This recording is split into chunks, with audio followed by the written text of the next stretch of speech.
तो ये एनसीईआरटी का क्वेश्चन है, ठीक है ना, तो आप इसको ध्यान में रखें क्योंकि आप में से काफ़ी लोग जो हैं वो 12th में, अभी भी 12th में हैं, और आई होप आपके जो आईआईटी के जो सपने हैं उसके साथ साथ एक सपना ये भी होगा कि 12th में अपने को मैथ्स में अच्छे नंबर लाने हैं, ठीक है ना। तो ये जो चीज़ है ना, ये आईआईटी के सिलेबस में नहीं है, सॉरी हाँ आईआईटी के सिलेबस में नहीं है, लेकिन 12th में है, ठीक है। तो ध्यान रखना, मार्जिनल कॉस्ट है ना, इस पर स्टैंडर्ड सवाल आता है बोर्ड में, 2 number 4 number 2 number 4 number. 2 minute लगेंगे आपको ये समझने में कि मार्जिनल रेवेन्यू कैसे निकालते हैं। अगर आपको रेवेन्यू फंक्शन दे रखा है, how to calculate marginal revenue, लिख लो। मार्जिनल रेवेन्यू होता है, लिखो डेफिनेशन लिख लो,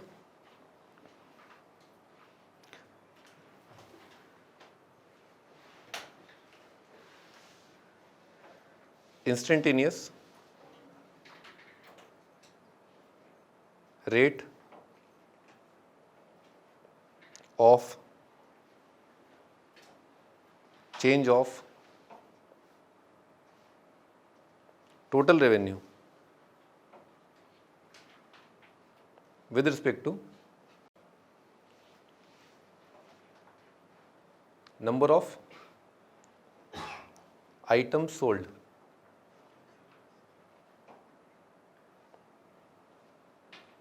कुछ नहीं, तो प्लेन सिंपल डेरिवेटिव है, इसका डेरिवेटिव निकालना है और वैल्यू पुट कर देनी है 5, खट आ गया। dy/dx का वैल्यू निकालना है, x = 5 है ना, कितना आएगा 6x आएगा, 6 × 5 कितना आ गया 30, 30 + 36 66 है ना, ये आपका आंसर, लिख लो आंसर है 66। डिफ्रेंशिएट करना है और बेटे साइड में ना एक इंपॉर्टेंट नोट ऐसे करके लिख लो, जैसे ये तो मार्जिनल रेवेन्यू है, मार्जिनल कॉस्ट भी सिमिलरली डिफाइंड है, लिख लो marginal cost similarly defined. Marginal cost कैसे निकालते हैं, कॉस्ट फंक्शन दे रखा होगा, मार्जिनल कॉस्ट क्या हो जाएगा, कॉस्ट का डेरिवेटिव एट जो भी पॉइंट उसने पूछा है, ठीक है। तो मार्जिनल रेवेन्यू होता है derivative of revenue, marginal cost होता है डेरिवेटिव ऑफ कॉस्ट फंक्शन, ठीक है, simple.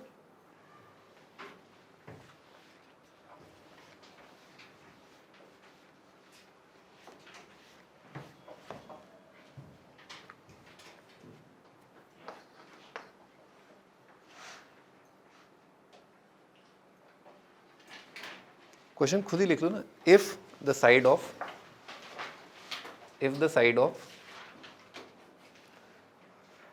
equilateral triangle, if the side of equilateral triangle increases at the rate of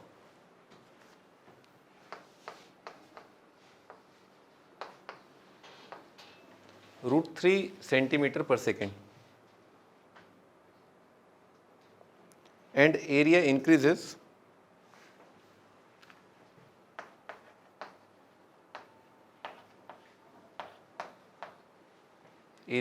at the rate 12 cm²/s, then side of equilateral triangle is।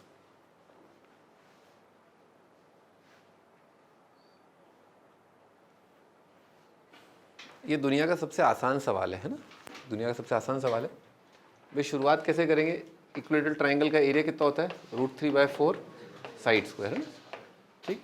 अब बस rate measurement जो है, rate measurement start हुआ है और इसमें मोस्ट ऑफ द टाइम आपको लिखने होते हैं derivative with respect to time.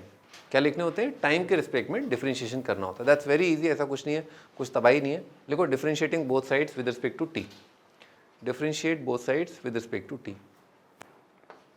तो कुछ नहीं है, d∆/dt आ जाएगा, फिर डेल्टा का derivative with respect to T कितना होगा, d∆/dt, ऐसे ही तो लिखेंगे। और राइट साइड ये कांस्टेंट है आपका, है ना, और अगेन वही चेन रूल वाला फंडा है ना, s² का डेरिवेटिव कितना आएगा 2s, और फिर चेन रूल में फिर s का derivative with respect to T which is called ds/dt।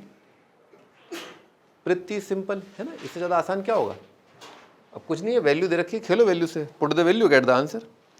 Side of increases, तो ये दे रखा है अपने को +3, इंक्रीजेस का मतलब क्या होता है प्लस, डिक्रीजेस का मतलब क्या होता है माइनस, ठीक है ना। Rate change, final minus initial होता है ना, तो फाइनल माइनस इनिशियल अगर पॉजिटिव है तो दैट ऑब्वियसली मीन्स कि फाइनल बड़ा है, तो मतलब पॉजिटिव चेंज है। तो ds/dt कितना है बेटे, √3, और ये D delta by D T कितना दे रखा है अपने को 12, हाँ।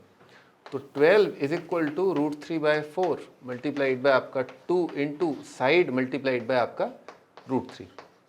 क्या कर लेंगे क्या अपन? कोई जादूगर तो नहीं जो इसके बाद नहीं कर पाएगा, ठीक है ना? कर लोगे सब, ठीक है। लिखो अगला क्वेश्चन। देखो धीरे धीरे डिफिकल्टी लेवल बढ़ेगा, है ना? लेकिन मैं तो क्या है, इतना आसान है तो एकदम से बढ़ा देता हूँ, है ना? लिखो, an aeroplane flying horizontally at height of 2/3 kilometer with speed of 15 kilometer per hour. Find the rate at which it is moving away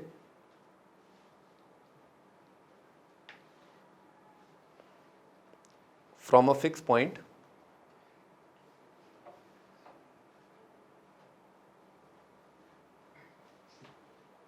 on the ground which it passed over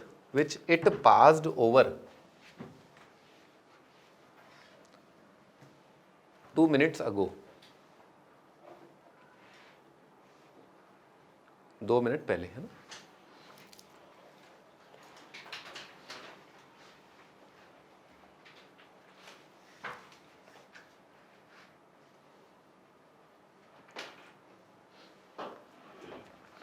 भाई इंसान जो है कितना गिर जाता है सवाल बनाने के लिए, ठीक है ना? वो आप देख ही सकते हैं, एरोप्लेन को उसने उड़ा दिया 15 किलोमीटर पर आवर में, ठीक है।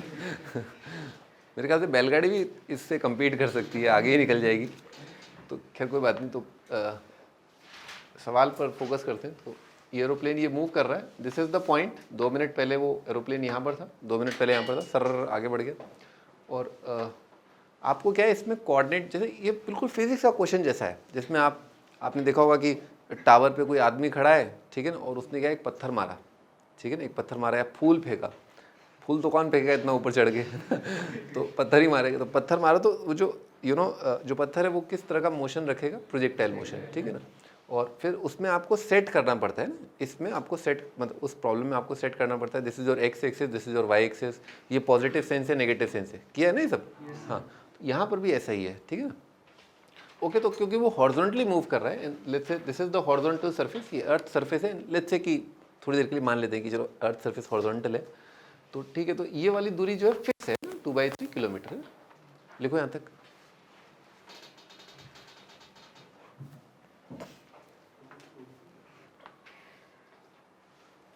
अच्छा, 2 मिनट में कितना चल जाएगा? स्पीड इनटू टाइम, है ना भाई, पता ना? तो स्पीड तो उसकी धांसू ही है 15 किलोमीटर। इसको तो मैं दौड़ के पकड़ लूँगा 15 किलोमीटर पर आवर। और कहाँ गया? 2/3 है ना? नहीं, टाइम कितना है? 2 मिनट। तो 2 मिनट को पहले आर में कन्वर्ट कर लेते हैं। तो 2 मिनट को घंटे में कन्वर्ट किया तो कितना आएगा? 60 से डिवाइड कर दो, मिनट का क्या हो जाएगा? आर। तो 2/60 आर हो जाएगा ना। तो कितना आ रहा है? हाफ आ रहा है। तो हाफ किलोमीटर आ गया, आधा किलोमीटर चल जाएगा। आप यकीन नहीं मानेंगे, जब मैं जिम जाता हूँ तो मेरा जो मैक्सिमम अभी तक स्पीड है वो है करीब 24.6 किलोमीटर पर आवर, है ना। मैं इस एज की बात कर रहा हूँ, माइंड, इस एज की बात कर रहा हूँ, है ना। इस स्पीड पे मैं अभी दौड़ लेता हूँ, है ना। This is the maximum speed जो मैं अटेन कर लेता हूँ। तो मैं पकड़ सकता हूँ इस एरोप्लेन को आराम से ओके, हाफ किलोमीटर जो है ना वो चल गया है ना, तो ठीक है। अच्छा, 2 चीज़ें मूव कर रही हैं इसमें, आपको ध्यान रखना है। एक तो ये हाइट जो h है वो आपका फिक्स है, दैट इज फिक्स, क्योंकि हॉरिजॉन्टली जा रहा है। इसको x मान लेते हैं, इसको y मान लेते हैं। ये दोनों पैरामीटर्स मूव कर रहे हैं, ठीक है। लेकिन मूव कर रहे हैं तो अपने आप में एक रेस्ट्रिक्शन होता ही है कि भाई ये यहाँ पर, क्योंकि ये हॉरिजॉन्टल है और ये वर्टिकल है, राइट एंगल ट्राइंगल है। और क्या होएगा? राइट एंगल ट्राइंगल में क्या होएगा? पाइथागोरस थ्योरम होएगा, X square minus Y square कितना होएगा 2/3 का स्क्वायर, ये तो हमेशा है, ठीक है। कर दो इसको डिफ्रेंशिएट, इसको डिफ्रेंशिएट कर देंगे तो एक्स स्क्वायर का डेरिवेटिव कितना आएगा, टाइम के रिस्पेक्ट में कर रहे हैं ना, D X by D T minus 2 D Y by D T is equal to कितना होगा 0। अब आप एक्स वाई का किसी समय पर आप वैल्यू जानने की कोशिश कर रहे हो अपन, है ना, किस समय पर, वो जब 2 मिनट वाला टाइम, तो ठीक है। तो अपन ने उस टाइम पर ये क्या था, एक्स था, एक्स है वाई, तो उस टाइम पर वाई कितना है, हाफ है, तो आप पाइथागोरस थ्योरम से उस टाइम पर आप एक्स निकाल सकते हो।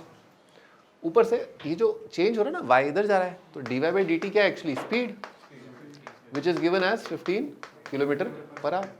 तो क्या क्या मिल गया अपने को, देखो y आ गया तो आपका h और y से पाइथागोरस थ्योरम से x आ गया, तो x और y दोनों आ गए, dx by D Y by D T भी पता है, आ गया ना आपके, x पता है, y पता है, D Y by D T पता है, तो dx बाई डी टी आ जाएगा।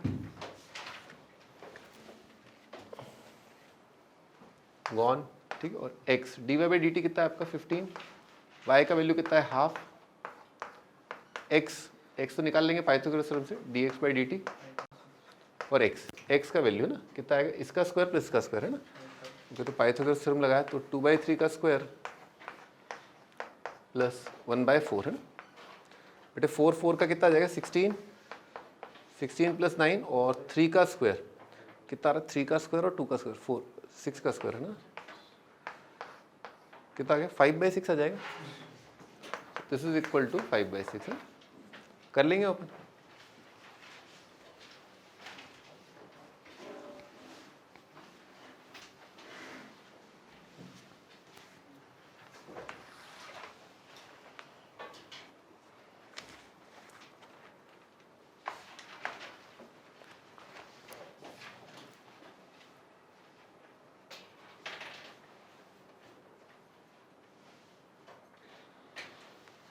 अभी कोई डाउट तो नहीं इस क्वेश्चन में, ठीक है, सिंपल है। इसी तरह का एक और क्वेश्चन में, जैसे ये राइट एंगल ट्राइंगल जैसा बनना, इस तरह का एक और सवाल होता है ना, मैं आपको पूरा नहीं बताऊंगा पर आप ऐसे ही समझ जाएंगे। एक सीढ़ी है, ठीक है, एक सीढ़ी है, वो सीढ़ी जो है वो दीवार पे खड़ी है, ठीक है ना, ये मतलब ये एंगल लेंथ से छोड़ो, ये सीढ़ी का लेंथ आपको दे रखा है ना, ठीक है, ओके। तो ये सीढ़ी जो है धीरे धीरे सरक रही है ना, यूँ करके यूँ सरक रही है, करें सवाल फिजिक्स में ना, और फिर ये क्या है, फिर ऑफकोर्स जाहिर सी बात है ये यूँ भी सरकेगी ना, है ना, ये इधर से सरक रही है, ये इधर से सरक रही है, ठीक है। तो इस मतलब इसको तो खैर जैसे सरस ये सरकने में क्या होगा, इस सरकने में क्या होगा कि लेंथ जो है फिक्स रहेगा, है ना, और जैसे ये चीज़ जो है एक्स है वाई है, so X square plus Y square क्या रहेगा आपका कांस्टेंट, ठीक है। तो आपका जैसे मान लो ऊपर का रेट चेंज बता दिया आपको, तो आप नीचे वाले का रेट चेंज आप बता सकते हो ना। तो बस द आइडिया इसकी पाइथागोरस थ्योरम लगाया और डिफरेंशिएट कर दिया, है ना, ठीक है। यहाँ पर भी पाइथागोरस थ्योरम लगाया, डिफरेंशिएट कर दिया। वर्ड प्रॉब्लम में वो लोग क्रिएट कर देंगे आपके लिए, जैसे मैंने वर्ड प्रॉब्लम में कन्वर्ट कर दिया पाइथागोरस थ्योरम का डिफरेंशिएशन, कि प्लेन जा रहा है और ये जा रहा है, यहाँ पर क्या है सीढ़ी सरक रही है, ठीक है। कर लोगे ना, लिखो क्वेश्चन, लिखो अगला। A horse runs along a circle with speed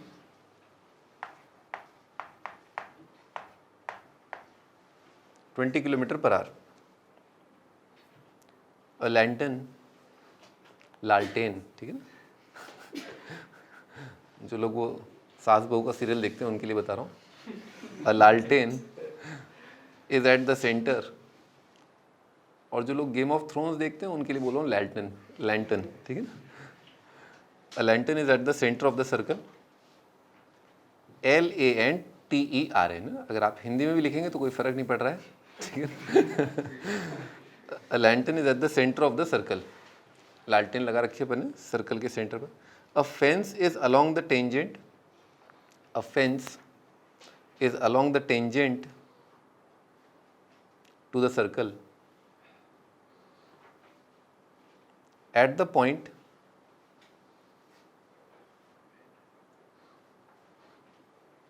at which the horse starts.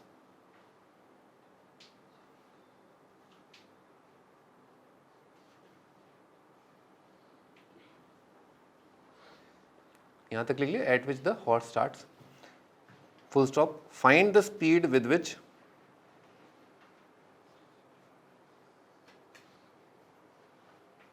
Find the speed with which. एक बार क्या मैं ऐसे ही क्लास में डिक्टेट करा रहा था क्वेश्चन, क्योंकि मैं थोड़ा लेजी हूँ, तो मैंने बोला, मतलब आदत तो नहीं है, बोला मैंने फुल स्टॉप। अब देखो मैं ना रीजन और रिलीजन उसमें बिलीव नहीं करता, पर वो लड़का बिहार का था, उसने क्या किया उसने लिख दिया और वो सामने ही बैठा हुआ था। खैर एनीवेज है ना, find the speed with which the shadow of the horse moves along the fence at the moment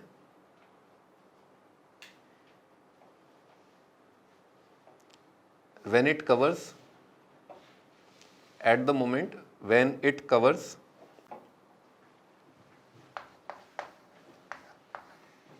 1/8 of the circle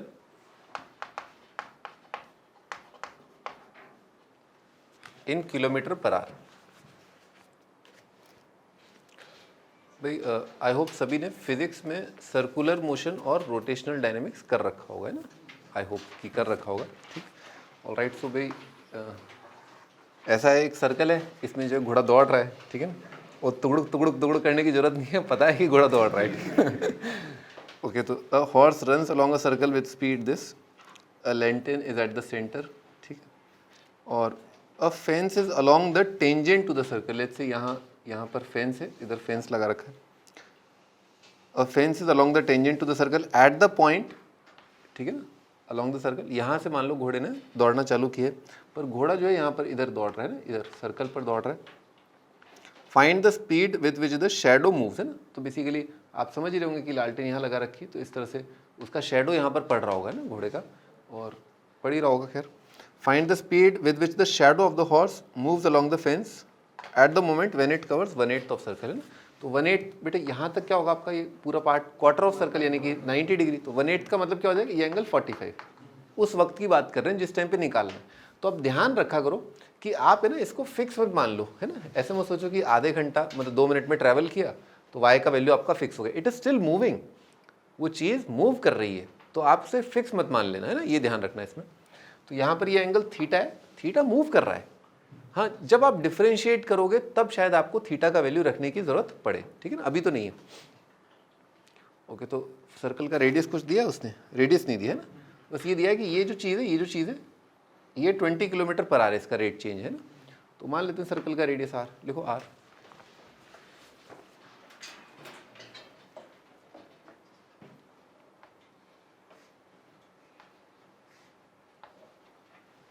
इसको h बोल देते हैं, जहाँ पर उस घोड़े का शेडो है उस पॉइंट पर h बोल देते हैं कि वो h है ना।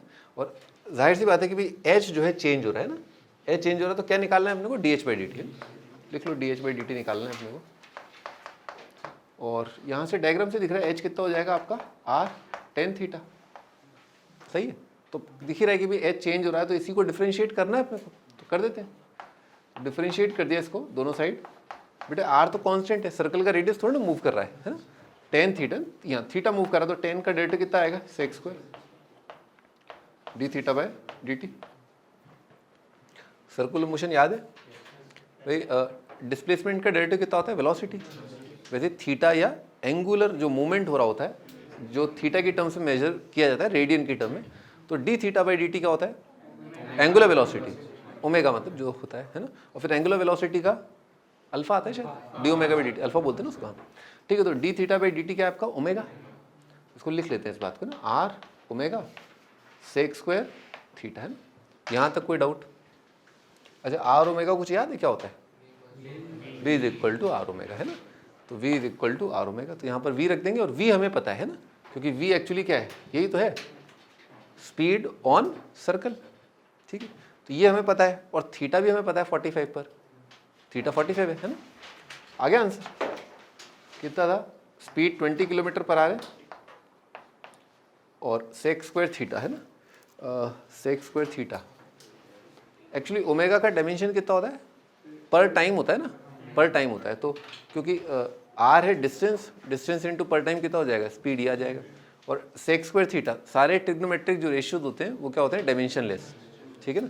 तो सेक स्क्वायर थीटा नामा बस एक मात्र वैल्यू है और 45 है ना, तो थीटा 45, तो सेक 40 कितना आ जाएगा, रूट टू का स्क्वायर कितना आ जाएगा, 2 आ जाएगा। तो आंसर है 40 किलोमीटर पर आवर, लिख लो 40 kilometre per our answer.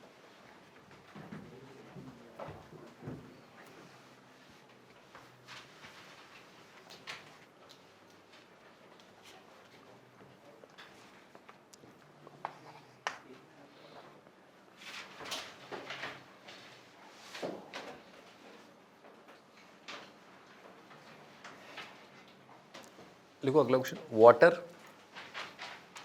Is coming out, water is coming out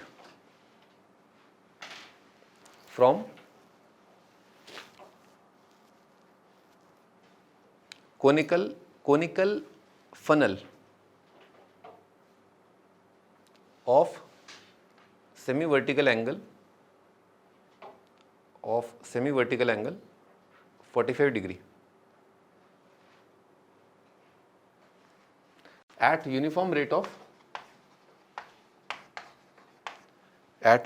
of 2 centimeter cube per second through a hole at bottom,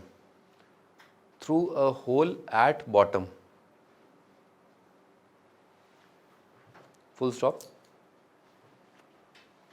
when slant height is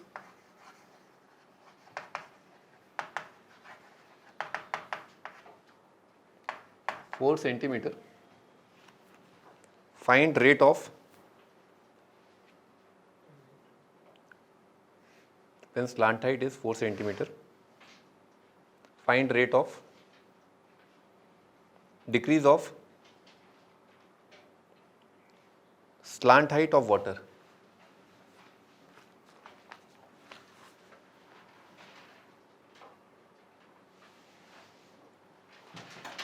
okay तो जो conical funnel है, कोन आप जानती हैं, कोन आप समझती हैं, तो ये इन्वर्टेड कोन है ना, इन्वर्टेड कोन है,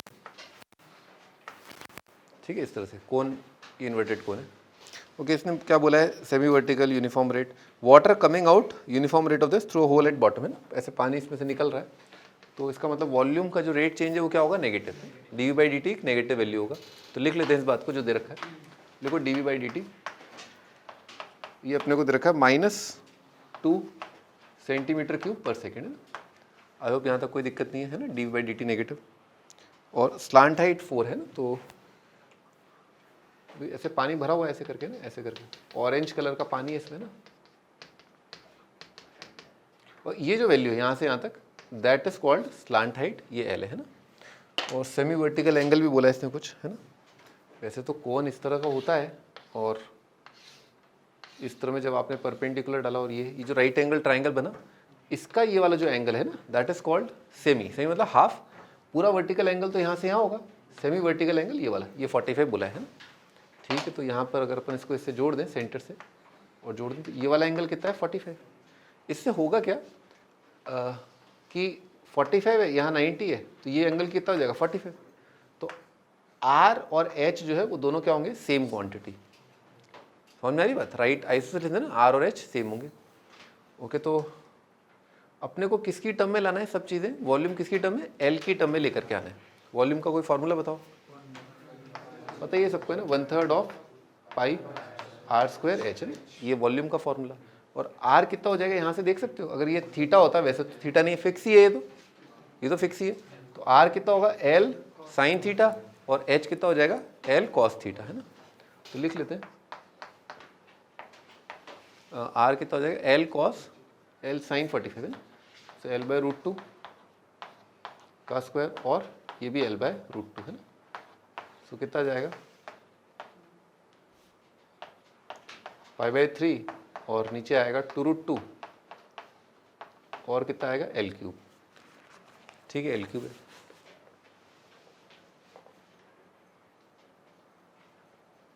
अब क्या करें, डिफ्रेंशिएट कर दें है ना, तो dv/dt है ना, दोनों साइड डिफ्रेंशिएट कर दिया, ये आ जाएगा π/6√2, और L3 का डेरिवेटिव कितना आएगा 3L² D L by D T, ठीक है, D L by D T आएगा। 3 से काट लेना ये, है ना, यहाँ पर 2 आ जाएगा आपका।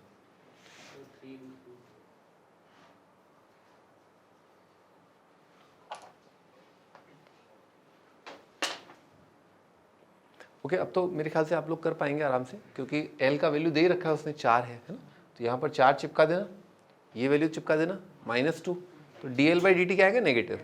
तो इसका मतलब क्या है, हाइट जो है कम होगी, वो तो बहुत ऑब्वियस बात है।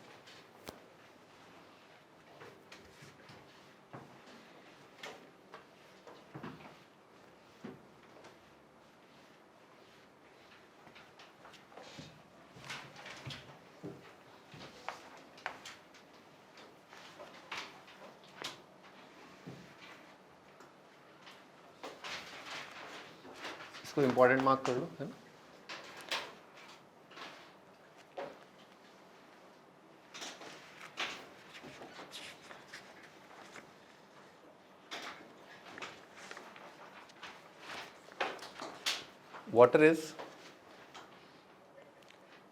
water is flowing out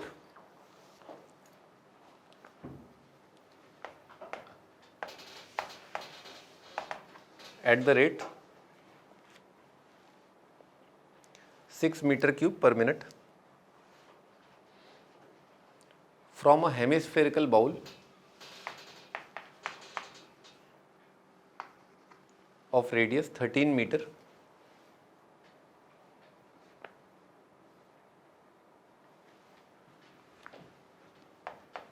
पहला part, prove that volume of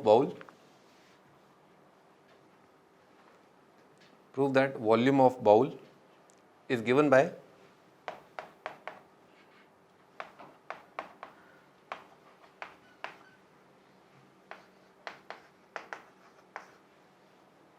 when water is y meter deep, when water is y meter deep.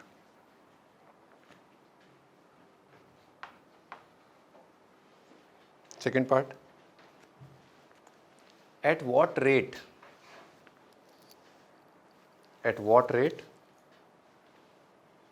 is water level changing when water is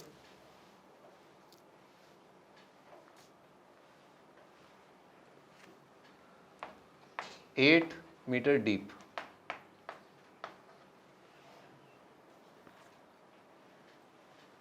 Third part, at what rate is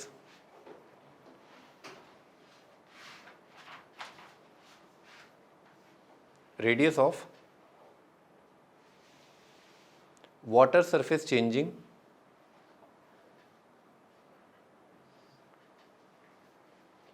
when water is 8 meter deep.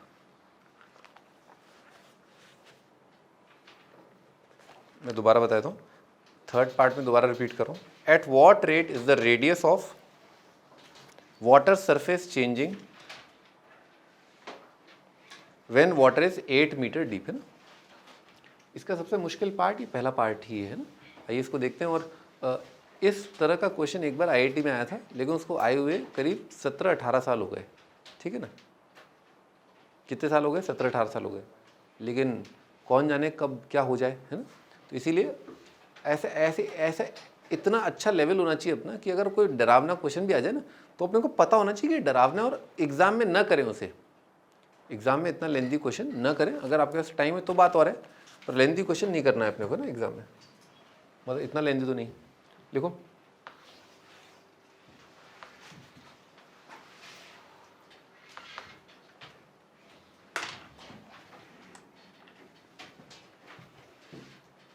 अच्छा ये बात obvious है कि जैसे इस वाले में भी कि जैसे जैसे पानी नीचे जाता रहा है, तो पानी जो है, पानी फ्लूइड्स आप जानते हैं कि they acquire the shape of the thing in which they are kept, vessel की शेप में आ जाते हैं। तो 9th-10th की केमिस्ट्री है, ठीक। तो बेसिकली ये जो पार्ट है जो पानी से भरा हुआ है, ये इसका जो शेप है वो भी क्या होगा, एक कोन। और कैसा कोन? ये कोन, और बड़ा कोन क्या है? सिमिलर कोन। ये दोनों कोन क्या है? सिमिलर। वैसे यहाँ पर भी आप देखो कि अगर आपका पानी भरा हुआ है, ये पानी भरा हुआ है यहाँ तक मान लो, ठीक है। और मान लिया कि पानी की जो गहराई है, ठीक है ना, यहाँ से यहाँ तक, ये पानी की गहराई जो है वो h है ना, और पानी आप जैसे भी भरना चाहो भर दो, है ना। कुछ लोग डिज़ाइन बनाते ना यूँ करके, ऐसे करके पानी भरा हुआ है ना, बना लो। पानी y हाइट तक भरा हुआ है, y मीटर डीप।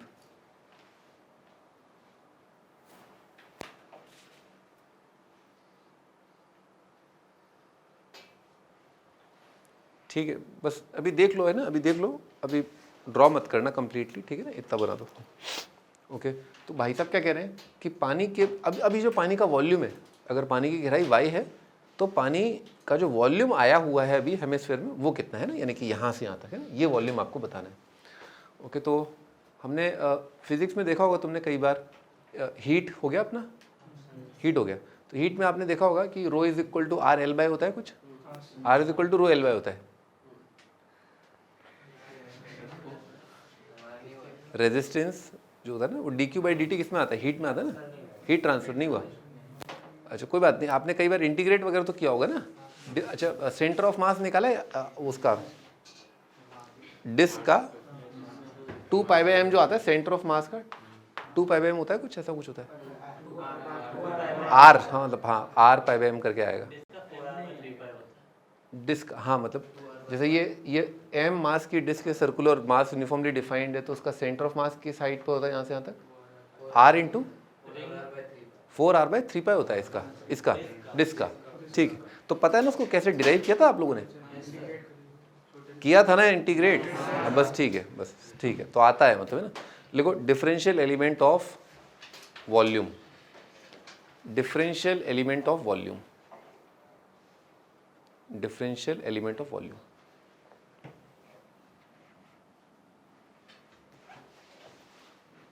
तो हम क्या कर रहे हैं, हम क्या है इस वॉल्यूम को यहाँ से यहाँ तक है ना, इसको क्या करेंगे, इसका एक छोटा सा एलिमेंट लेंगे और इंटीग्रेट कर देंगे, क्योंकि जैसे dv है ना, तो dv का इंटीग्रेशन कितना हो जाएगा, v, dv का इंटीग्रेशन क्या होगा, v होगा, है ना। तो वैसे अपन dv लिखने की कोशिश कर रहे हैं। ओके, तो आप इमेजिन करिए कि जो यहाँ से यहाँ तक का जो पानी जो भरा हुआ है यहाँ पर, वो दैट इज कंपोज्ड ऑफ, है ना, वो बना हुआ है ऐसी पतली पतली डिस्क से, है ना। किससे बना हुआ है, पतली पतली डिस्क से, है ना। और डिस्क का जो विड्थ है, मोटाई जो है ना डिस्क का, वो मैं क्या ले रहा हूँ, डी लिख लो।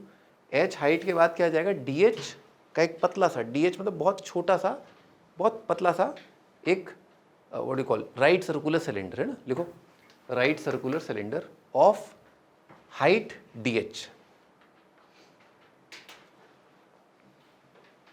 हाइट उसका ले लिया डी और बेटे सर्कल का रेडियस मान लेते हैं उसका, है ना। उस समय पर सर्कल का रेडियस क्या मान लेते हैं, आर, छोटू आर, है ना।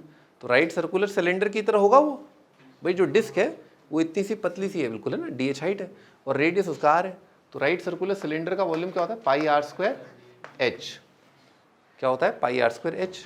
तो ये हो जाएगा आपका डीवी। और आर को देख लेते हैं अपन, क्योंकि आर अपने को बाकी चीज़ों की टर्म में लाना है, किसकी टर्म में लाना है, एच और कैपिटल आर की, है ना। तो बेटे ये वाला पार्ट कितना आएगा, आर माइनस एच, ये कितना है आर, यहाँ पर कितना बन रहा है 90, पाइथागोरस थ्योरम लगा दिया, कितना होएगा R square minus R minus H का whole square is equal to R square. Clear, कितना जाएगा यहाँ से 2RH minus H square is equal to R square. सही है, ये यहाँ पर पटक दिया, कितना आएगा pi 2RH minus H square D H is equal to D V. यहाँ तक कोई दिक्कत है ना, इस तरह का आएगा। पाइथागोरस थ्योरम लगाया बस, है ना, पाई आर स्क्वायर एच में आर स्क्वायर निकालने के लिए। बस हो गया, खत्म हो गए, इंटीग्रेट कर देंगे इसको। भाई ये h का फंक्शन डी एच, ये v का फंक्शन 1 इंटू डी वी, उसका इंटीग्रेशन कितना आएगा, v आ जाएगा। तो डी वी का इंटीग्रेशन v और पाई इंटू बेटे 2h का इंटीग्रेशन कितना आएगा, एच स्क्वायर का कितना आएगा h³ बाय 3 और प्लस कॉन्स्टेंट ऑफ इंटीग्रेशन, दोनों साइड का जो कॉन्स्टेंट है वो मान लिया c। ओके, तो कैसे डिटरमाइन करेंगे कॉन्स्टेंट ऑफ इंटीग्रेशन, हाँ चलो तुम बताओ कैसे डिटरमाइन करें कॉन्स्टेंट, तुमने फिजिक्स में पढ़ा होगा कुछ।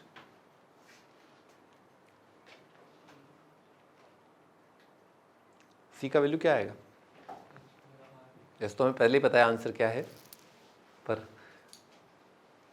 कैसे आएगा सी का वैल्यू, कैसे डिटरमाइन करें। सही बात है ना, एच की जगह आर कर दो, एक तरीका ये है।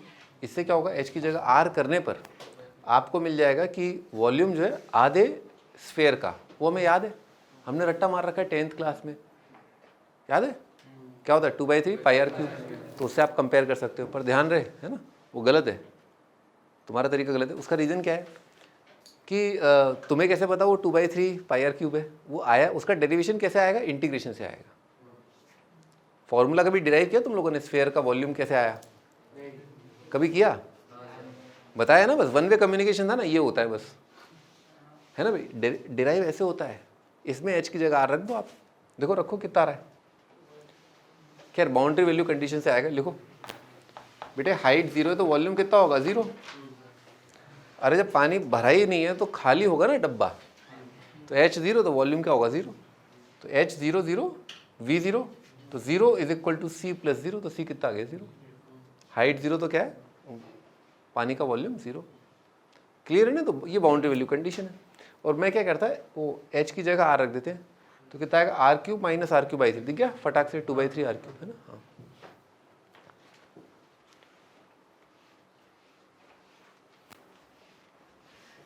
चलिए ठीक है, आगे बढ़ते हैं। अब नेक्स्ट स्टेप क्या है, 8 मीटर डीप है ना, पढ़ो सवाल सेकंड पार्ट। अब तो बहुत आसान है, at what rate is water level changing when water is, तो पता है इसको डिफरेंशिएट कर देंगे इस रिलेशन को दोनों side. D V by D T उसने दे दिया अपने को, आर अपने को दे दिया, वाई भी अपने को दे दिया, बस D Y by D T आएगा, उसका वैल्यू आराम से आ जाएगा। तो दोनों साइड टाइम के रिस्पेक्ट में डिफरेंशिएट किया, D Y by D T is equal to π/3 और 3r, π/3 इंटू 3r, और वाई स्क्वायर का डेरिवेटिव कितना आएगा 2/dy/dt माइनस आर क्यूब का कितना आएगा 3y² dy/dt। एक बार चेक करना, देखो सही है, वाई स्क्वायर का 2/dy/dt ठीक लिखा है ना, हाँ ठीक है ना, 3r और वाई स्क्वायर और वाई क्यूब का, हाँ ठीक है ना। चलो इसमें वैल्यू पुट कर देते हैं ना, v की dy/dt क्या होगा -6, पानी निकल रहा है ना, -6 आएगा ना, गलती मत करना है ना। और r का वैल्यू कितना है 13, कर लोगे आप, r की जगह 13, y की जगह 8 रखना है, आ गया आपका आंसर। हाँ भाई अब ये बताओ ये कैसे करेंगे, ये वाला थर्ड पार्ट, हाँ भाई तुम बताओ दिग्विजय, थर्ड पार्ट कैसे करेंगे ना। आंसर हिंट ना बोर्ड पे लिखा हुआ है ना, बस तुम्हें बोलना है सर वो उसको ये कर दो, है पढ़ तो लो पहले सवाल क्या है थर्ड पार्ट।